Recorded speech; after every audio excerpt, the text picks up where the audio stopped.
Hey, welcome to the Healthful Woman Podcast, the fastest growing podcast in women's health. Today's Monday, May 29th, 2023. I hope you're having a nice Memorial Day holiday today.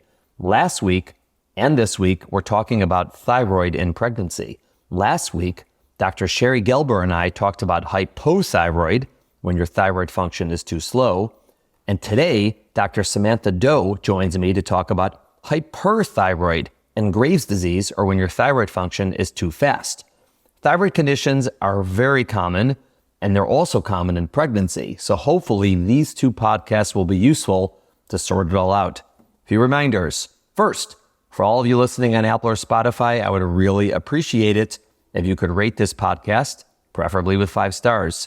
Second, we are collecting listener questions. That's questions from you for our mailbag podcasts. As the questions come in, we will answer a bunch of questions in one podcast. The more questions we get, the more mailbag podcasts we're going to do. So please send in any questions you have about anything, really anything. And we will try to answer them all in one of our mailbag podcasts. The first is coming up next week. To send in questions, you can either email us at hw@healthfulwoman.com, or you can go to our website, www.healthfulwoman.com, and click on the link that says, send us your questions. All right, thanks for listening. See you next week for our inaugural Mailbag Podcast. Welcome to today's episode of Healthful Woman, a podcast designed to explore topics in women's health at all stages of life. I'm your host, Dr. Nathan Fox, an OBGYN and maternal fetal medicine specialist practicing in New York City. At Healthful Woman, I speak with leaders in the field to help you learn more about women's health, pregnancy, and wellness. All right, Dr. Samantha Do, welcome back to the podcast. How goes it? Goes well, Dr. Fox. Thanks for having me. I love that you call me Dr. Fox on the podcast. It's awesome. So, yeah, this is like our 2-part thyroid podcast situation. We did one with Sherry Gelber on hypothyroid, and today we're going to do hyperthyroid. Since those words sound alike, they sometimes get confused. And we did the thyroid overview with Sherry before, so we don't have to do that again. But hyperthyroid is a really interesting phenomenon in pregnancy, in that a lot of people think they have it or get told they have it, but they don't really have it. What's going on there? A lot of the symptoms and physiology overlaps with some normal pregnancy physiology. So the thyroid is stimulated by the HCG hormone, the pregnancy hormone, in mild amounts in normal pregnancy. And so people can have a transient first trimester normal appearance of having a little bit of a low thyroid stimulating hormone because the pregnancy hormone, the HCG, is taking on that role. Yeah, I mean, we were saying last week with Sherry is that, the hypothyroid is people sort of feel a little sluggish, for lack of a better term. They're kind of slow. They feel like they're gaining weight. They don't have energy. They're tired, things like that. And hyperthyroid is they feel a little hyperactive or a little jittery in a sense. Now, obviously, beginning of pregnancy, a lot of women are zonked and they're very tired. But the other things like your heart is racing, you're hot, you're sweaty, things like that, which are common in the beginning of pregnancy, are also the symptoms of hyperthyroid. So there's overlap in terms of like the symptoms. And like you said, there's also overlap with some of the blood results, because what is strange is that TSH that we spoke about last week, that thyroid stimulating hormone that comes from the brain, looks nearly identical to HCG. And so the HCG, which is a pregnancy hormone, can actually act directly on the thyroid, sort of mimicking the TSH. The thyroid thinks it needs to get stimulated, so it's sort of hyperactive. And then because that feedback loop we spoke about last week, it then turns off the natural TSH. And so not only their symptoms are the same, but if you start doing blood tests on people early in pregnancy, they might appear a little hyperthyroid. And that often gets misdiagnosed. Especially for moms that can have higher pregnancy hormone levels of that HCG. Anything that raises the HCG level can then make moms look a little bit more hyperthyroid even when they're not. So things like having twins where you have extra pregnancy hormone, or things like having kind of abnormal pregnancies with hyperemesis when you have more pregnancy hormone, or molar pregnancies, strange kinds of pregnancies where you have more pregnancy hormone, can then look more like that hyperthyroid state. Yes, I guess the first sort of takeaway lesson for someone, if either you're pregnant or you know someone's pregnant and you've never had a thyroid issue in your life. You're perfectly fine. You're perfectly healthy. And then you're in the beginning of pregnancy and someone tells you you have hyperthyroid, like you have a new medical condition related to your thyroid, saying it's too fast. Double check that. They ask, are you sure? Do I really have the condition or am I just pregnant? Because that does get missed sometimes. And then people sometimes get sent and start getting treated. And we'll talk about why that's an issue. True hyperthyroidism is actually pretty rare. Most people don't walk around with it. It's far less common than being hypothyroid, which we spoke about last week, which is pretty common to be hypo or subclinical. And so how would someone know potentially if they really had hyperthyroidism? So some of those symptoms would lead to them getting a workup. And some of those are those fast heart rates, feeling sweaty. Sometimes people actually can have changes in how their eyes look, where their eyes pop out a little bit more, or kind of changes in their skin of their legs, where they have kind of scalier skin of the legs. And then blood tests is the absolute way to make the diagnosis. Yeah, when you're not pregnant, you should not have low TSH and high thyroid free T4, as we were saying. That really shouldn't be the case when you're not pregnant. If you are pregnant, it's sometimes hard to make the diagnosis. Like if someone says, well, I had these symptoms before pregnancy, and you get the blood test, you have to sort of decide, is it real or is it pregnancy? And some of that's based on when the symptoms started, and some of it's based on how bad the blood results are. I mean, if you're pregnant and your TSH is super low and your free T4, the thyroid is super high, then it's probably real, versus if it's just slightly high. And there is also, like there's a concept with hypothyroid that you could have what we call subclinical. There's also a concept of subclinical hyperthyroid. And what's that? That's when you have a low suppressed TSH. So it's lower than we would expect, but your thyroid hormone, your free T4 is in the normal range. Right. And as far as we know, that means nothing, particularly in pregnancy. Yes. And there are problems with treating it because that over-treating it could lead to less thyroid hormone present for babies' brain development. So we don't want to over-treat subclinical hyperthyroidism. So let's say someone truly has hyperthyroidism. Why do we care during pregnancy? Like, what's the problem? True hyperthyroidism, thankfully, is rare, but there are true, real adverse effects on pregnancy where we worry about increased risks of babies not growing as well.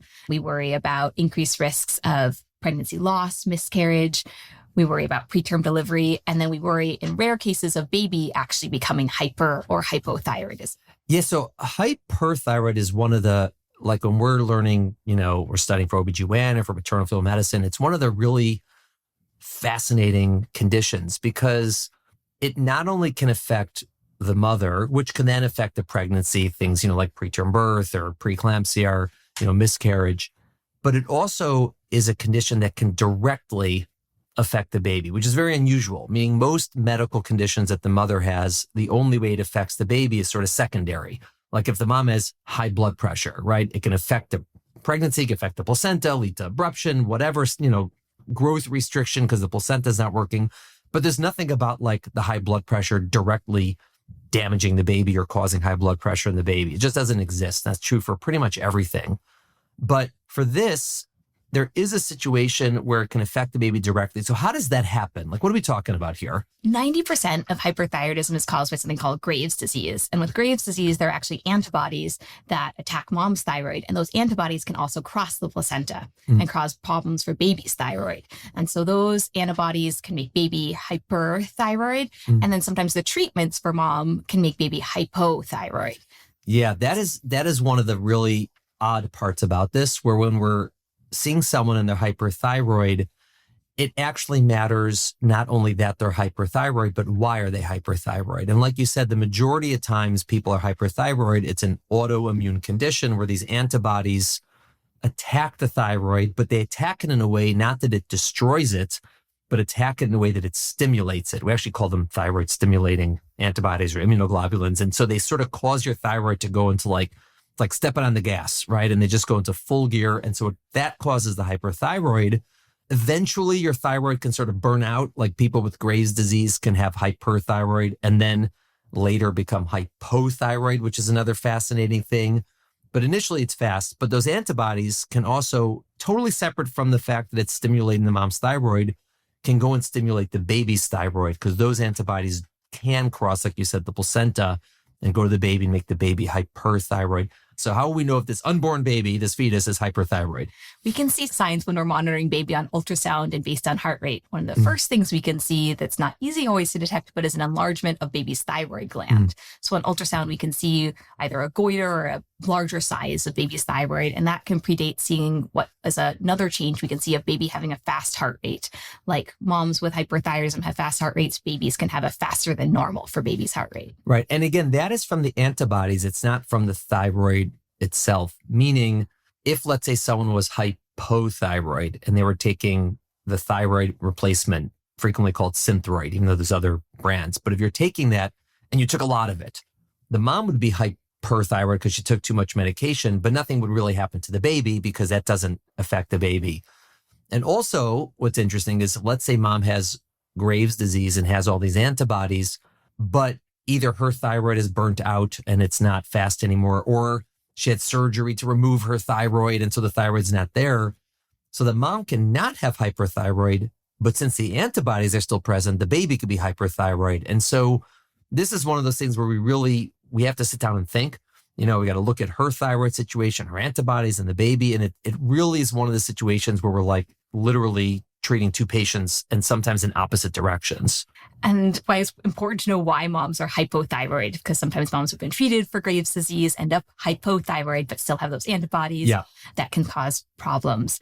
We said that the most common cause, we said this last week, the most common cause of hypothyroid would be a different antibody called Hashimoto's hypothyroidism, where the antibodies slow down the thyroid. Those do not seem to affect the baby, which is interesting. But like you said, if someone just walks in and they're hypothyroid and we don't know why, we usually have to ask a history. Well, did you used to be hyperthyroid? Has your thyroid been removed? Did someone operate on it? Someone give you like radiation to it or radioactive iodine to it? Or have you, did you used to have these symptoms? And so we have to sort of figure it out. And sometimes we don't know, we'll send those stimulating antibodies just to see if they're there. It does require some expertise to know this. And it's not something that's common or routine. And we're like a little bit in the weeds here, but that's what we do. I mean, this condition definitely gets in the weeds. Why else, other than Graves' disease, might the mom be hyperthyroid? The rare causes for mom to be hyperthyroid are sometimes if mom has a nodule on her thyroid that's an active nodule that's leading to more secretion of thyroid hormone. Other reasons why mom could be having a hyperthyroid situation are if she has thyroiditis or kind of inflammation picture leading to extra thyroid hormone.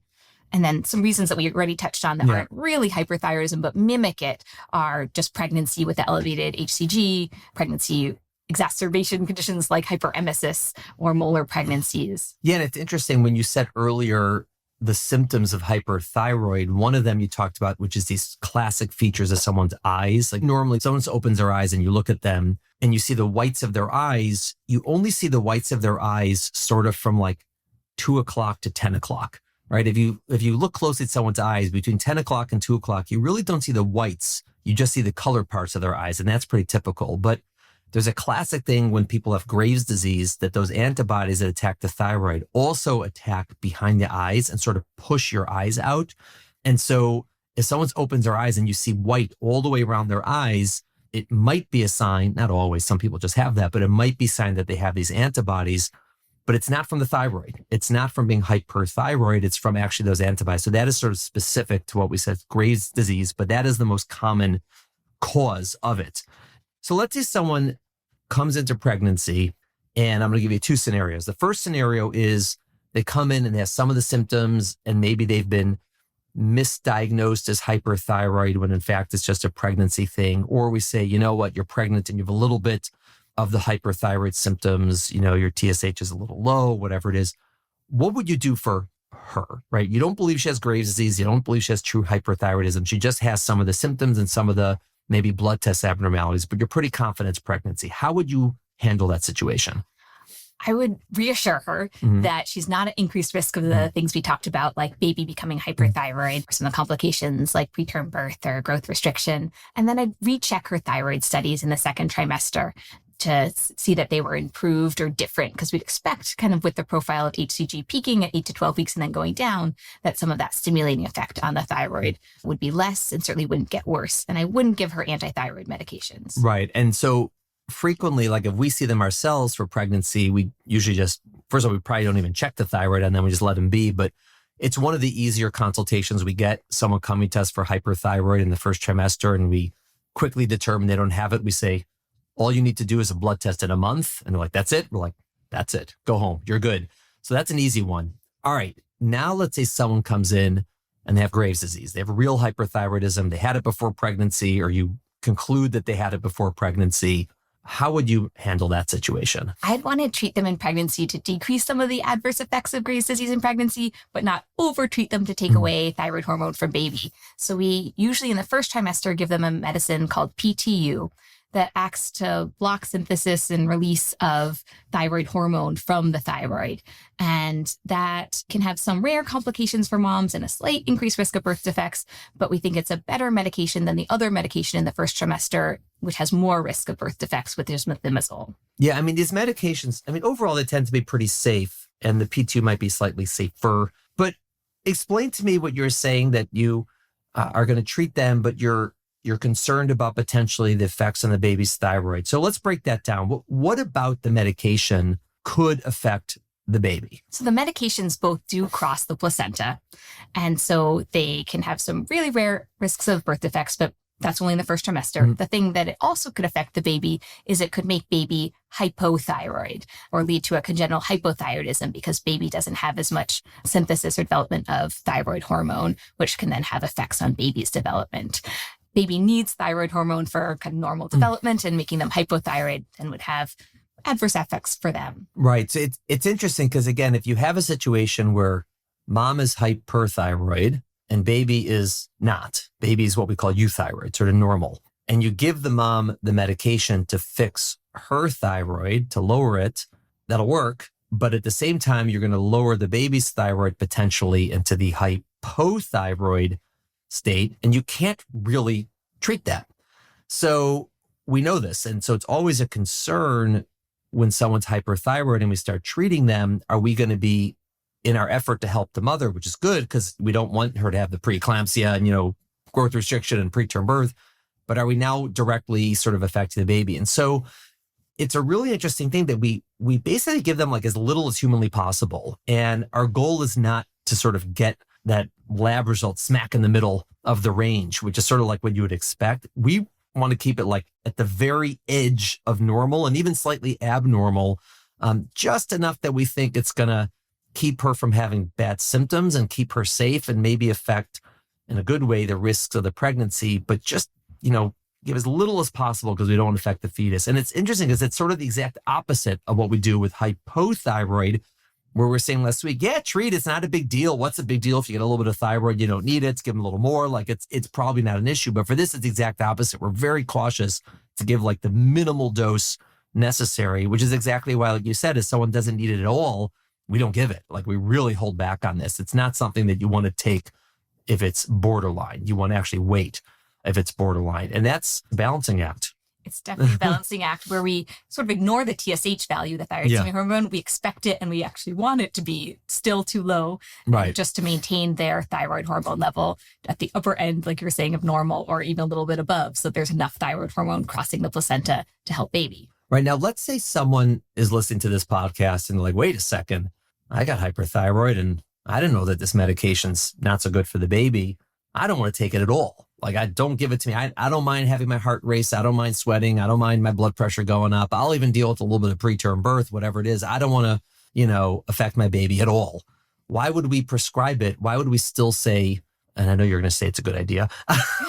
Why would we still say it's a good idea? Like what's the problem with not being treated at all for hyperthyroid? The risk is that there can be severe effects for mom in terms of her health, which then translate into severe effects for baby. So growth restriction, extra risk of preeclampsia, preterm birth, those are adverse outcomes, but not a true clinical emergency, as opposed to the two things that we worry about, where mom, because of excess thyroid in pregnancy, gets a cardiomyopathy or a heart condition that's detrimental and risky for mom's life, or something called thyroid storm, where there's so much thyroid hormone around that mom goes into this hypermetabolic state that's really dangerous. Right. Our listeners might not know this, but I know this, that just saying the words thyroid storm has caused Dr. Do's blood pressure to shoot up and her pulse to go up, because thyroid storm is not only something that's terrifying when you see it as a doctor. Obviously, if you're the patient, that's pretty bad too. But as someone who has to take their boards for maternal fetal medicine, it is always, oh my God, they're going to ask me about thyroid storm. This is a disaster because it is like classically asked and it's complicated. So what is thyroid storm? It sounds like the name of a movie, like, Thyroid Storm starring George Clooney or whatever it is. What happens? It would be an exciting movie because it's dramatic. Moms have really fast heart rates and they can have arrhythmias or irregular heart rates. They are sweaty. They can have fevers. They can have seizures. They don't feel well. Their heart cannot work as well. And it's because of all this excess thyroid hormone around. It's one of those true emergencies where moms need to be in the ICU and need to be treated promptly. Yeah. I mean, I've seen it a few times in my career and it's pretty scary. I mean, thyroid storm is literally life and death. And it's like they go into intensive care for a reason. I mean, everything can shut down and we treat it aggressively. And there's a whole bunch of things you have to do, which is why Sam's getting palpitations here over what are the things we have to do and how do I answer them on the oral examination and all that stuff. But yes, there's a lot of things that have to get done. And so this is something that we are very, very worried about if someone has real hyperthyroidism. And so essentially our treatment is like first and foremost to prevent her from getting that, right? And so if someone's at risk for that, we're going to absolutely recommend be on a medication because that's really bad for her and obviously consequently really bad for the baby. And then it's sort of a balancing act. How much do we need to give her to prevent those other things we're talking about, the growth restriction, preeclampsia? No one knows for sure, but that is a big one. And the heart failure is another thing, right? People's hearts sometimes are not ready for all that work. Pregnancy alone is a lot of work and adding hyperthyroid to pregnancy untreated can be bad. So it's really, the message is we definitely don't want to treat someone who doesn't need it. But if you need it, you need it. We definitely want to treat people who need it because I've not seen it in people well treated, although there's some triggers that can cause it to come up, but untreated, that's a big risk. Yeah. Typically, if it happens, it's someone who either doesn't know they have hyperthyroidism in the first place, or for some reason they or their doctor has chosen not to treat them in pregnancy and it backfired. So yeah, that is a reason to do it. That's for the mom. Now, what if we have a situation where mom is not being treated for hyperthyroid because either she has a mild case of it or because, like we said, she originally was hyperthyroid, but now her thyroid's burnt out and now she's hypothyroid, or she had her thyroid removed before pregnancy or something, but we think the baby's hyperthyroid. So these antibodies from Graves' disease are now affecting the baby. What do we do? Sometimes we actually give her those anti-thyroid medications in order for them to cross the placenta and treat baby. And so we're treating the baby through treating mom. Yeah, this is one of the times when we talk about like fetal treatment or fetal therapy where it actually is, it's unusual that it's medication wise. There are some, but this is one of them where you give mother anti-thyroid medicine, even though she doesn't need them. So you're essentially taking, like we had this situation before where her thyroid is fast and the baby's thyroid was normal. Now we have mother's thyroid is normal and baby's thyroid is fast. So if you give the medication, the baby's thyroid will come down to normal, but now mom's thyroid will get low. But that's not as big a deal for us because we can give her more thyroid. You can't give the baby more thyroid. We can give the mother more thyroid. And that is one of the other really, on our end, it's pretty cool that you can do that. But it's also very fascinating because you have like medications affect both and some cross and some don't, but it is treatable. If the baby has hyperthyroid, you can give medication. There's also a way to directly test the baby for thyroid. You can do fetal blood sampling, but it's very rare to do nowadays because you can assess these things sort of through surrogate markers like ultrasound findings, like you said, the heart rate. Interesting stuff. Fascinating. Now, what do we do for someone, they have hyperthyroid? We are giving them whatever medication we think is necessary, again, to keep them from not getting thyroid storm, but not so much that we're going to harm the baby in any sense. What else do we do in the pregnancy to follow the mother and baby? We're monitoring them closely. So we're monitoring their hormone levels of the thyroid. We're monitoring their antibody levels, often because higher levels of antibody correlate with worse risks of getting hyperthyroid for the baby. And we're then monitoring how baby's doing in terms of ultrasound markers and fetal surveillance. So doing growth scans to make sure baby's not getting too small, doing we call antenatal testing or monitoring baby's well-being with things like biophysical profiles in the third trimester. Yeah, we follow them similar to like we would someone with hypertension or diabetes or twins, other sort of at-risk or higher risk pregnancies or high-risk pregnancies, because there's definitely a risk. But if they're well controlled, if their thyroid is sort of normal or slightly elevated, like we said, and the baby's not hyperthyroid, it tends to go well. Things tend to go fine. And then we make a decision as sort of when to deliver them. Usually we don't let them go past their due date. I guess it depends on the circumstances of how bad their thyroid condition is for hyperthyroid. Okay, so that's hyperthyroid. So just as a review for hypo and hyperthyroid, they're different. And that one is the thyroid is too slow and the other, the thyroid is too fast. And what confuses people often is the TSH levels, which we monitor, is the opposite.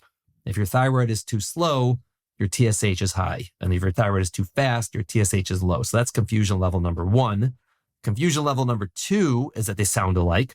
And number three is that for hypothyroid, it doesn't make a big difference if you're overtreating a little bit, meaning we're talking a lot last week. Do they need treatment? Do they not need treatment? And a lot of them probably don't, but if you do, it's probably not such a big deal. Whereas hyperthyroid, it's really the opposite, that you really don't want to treat unless you have to. And the other big one is that hypothyroid, the antibodies do not directly affect the baby. The baby is not really at risk for thyroid issues, but hyperthyroid with the antibodies, the baby is.